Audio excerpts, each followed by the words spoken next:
अस्सलामुअलैकुम नाजरीन, आप देख रहे हैं A1 ग्लोबल टीवी और मैं हूं नाइला भट्टी। सबसे पहले शामिल करते हैं आज की अहम खबरें।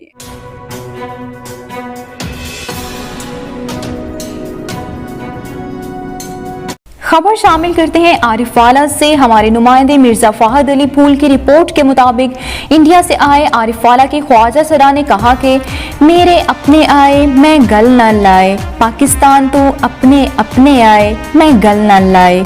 ये नारा है भारत के ख्वाजा सरा कम्युनिटी का। चंद रोज कबल आरिफवाला के ख्वाजा सरा कम्युनिटी ने भारत में रहने वाले ख्वाजा सराओं की दावत पर भारत के सूबा पंजाब शहर बठिंडे का दौरा किया।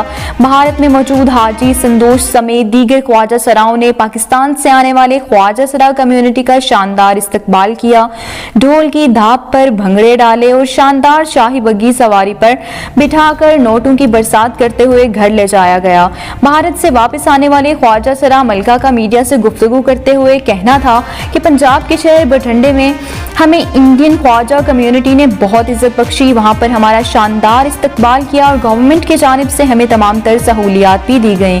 जबकि भारत के ख्वाजा सरा कम्युनिटी हाजी संदोष का कहना है कि हमारी तरफ से पाकिस्तान को ढेरों दुआएं और गवर्नमेंट ऑफ पाकिस्तान का शुक्रिया किया कि पाकिस्तान में भी ख्वाजा सरा कम्युनिटी को इज्जत दी जा रही है और उनको हर हकूक फराहम किए जा रहे हैं।